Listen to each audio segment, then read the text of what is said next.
திண்டுக்கல் மாவட்டம் சித்தையன்கோட்டையில் 2026 தமிழக சட்டமன்ற பொதுத் தேர்தலுக்கான விழிப்புணர்வு கையெழுத்து இயக்கத்தை பேரூராட்சி செயல் அலுவலர் ஜெயமாலு துவக்கி வைத்தார்.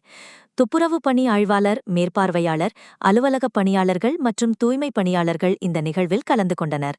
பொதுமக்களும் திரளாக பங்கேற்று தங்கள் கையெழுத்தை பதிவு செய்து வாக்களிப்பதன் அவசியத்தை உறுதிமொழியாக ஏற்றுக்கொண்டனர்.